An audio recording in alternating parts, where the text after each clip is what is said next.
My name is Kajsa Ollongren. I'm the EU Special Representative for Human Rights. What was your role at this year's Warsaw Security Forum? Well, I've been on various panels. Women, peace and security. Accountability is a very important topic. And of course, I profit from being here, having lots of bilaterals with the people who are here. Is there anything in particular you witnessed at this year's event that impressed you, touched you, stayed with you? Might be something you heard from another speaker or some question that was asked maybe. If there is nothing like this, it's okay as well. Well, I did speak to lots of people representing civil society, also people from Russia, Russians in exile. And they have very impressive stories also about, their times in prison, as a prisoner, political prisoner. And this afternoon, I'm seeing witnesses from Ukraine who have been prisoners of war, who have been subjected to violence and even torture. And I think these stories need to be told. And I think these people are very brave who dare tell those stories. Would you agree that the world is facing a human rights crisis today? I am asking because,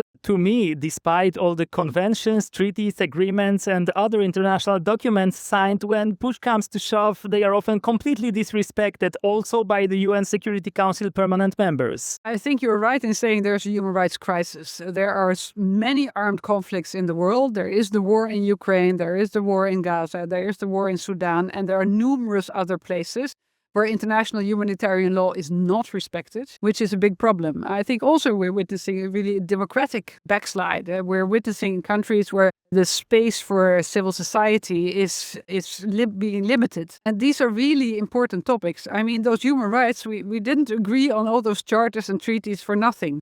It's not about the paper. It is about that it's for people. It is about us. It's about our freedom. It is about the future of our children. It is about people being able to make their own choices in life. And I think it's very worrying.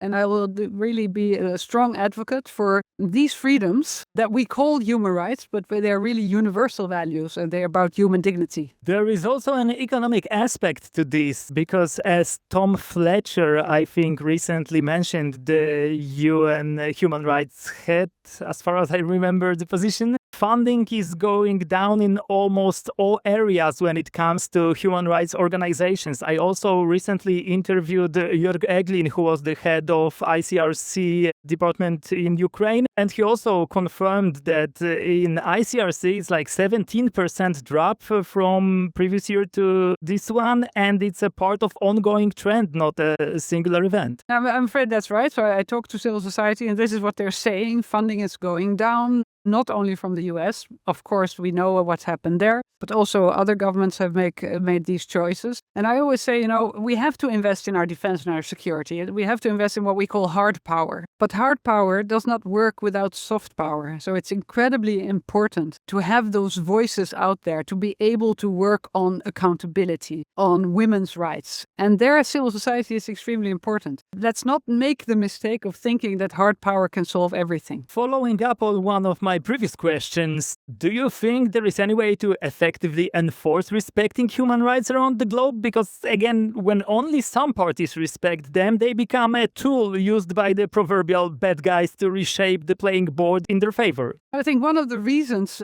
to have agreed on the UN Charter, for instance, is that we don't want might to be right. But that's what's going to happen now. The strongest will prevail. If you are strong, you want to invade your neighbor, you can get away with it. That is the future that none of us would want, as far as I'm concerned. It's very important that there is no impunity, that we fight impunity with accountability, and that we support the courts, national courts, international courts, to be there and to take care of this. Because we must hold those responsible to account. So I'm a very strong supporter of justice, of international justice, just because we need to fight this. Because otherwise, in the end, the victims will not only be Ukraine, but also other European countries. And that same goes for the rest of the world. In the global context, the EU is definitely not the human crisis human rights crisis hotbed, but there are certainly some things within the bloc that need resolving now or already seem like a possibly significant problem for the future. Can you please point out some issues like that and what is the EU doing to address them?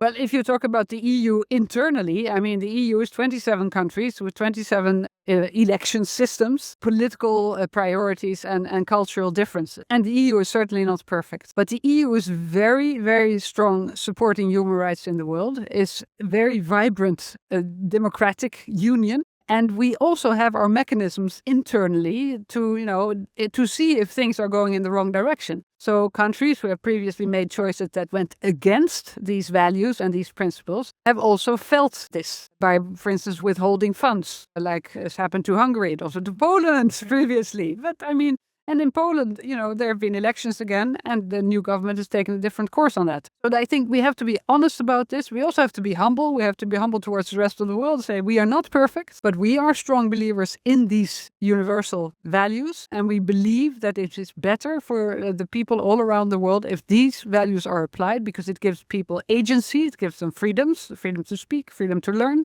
And it also gives us protection against, let's say, the big neighbor who just fancies to attack a smaller neighbor. As I believe that the human rights situation in the EU is certainly among the best in the world, I will once again ask you about the outside matters in my final question. What are the most important steps currently taken by the EU in the context of human rights crisis worldwide? I mean, let's say 3 examples like children from Ukraine or actions regarding the Gaza Strip invasion by Israel and so on, for you to point out that are the most important ongoing actions.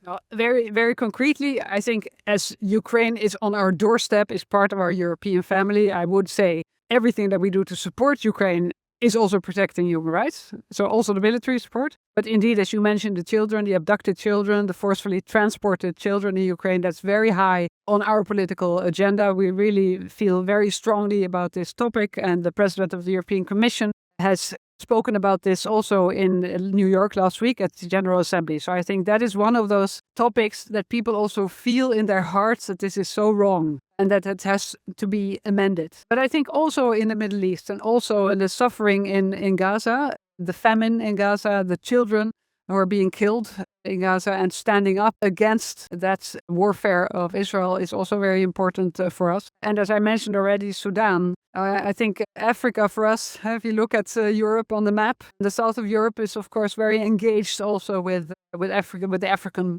continent. I think it's a human rights crisis that is happening in this war in Sudan, but also broader in the Horn of Africa, where we want to engage and try to get the parties to stop the war and to start some kind of dialogue, because the killing there is not helping everybody and it's pushing people away. It's causing huge refugee crisis and people are dying because of it. Okay, thank you very much. Thank you very much.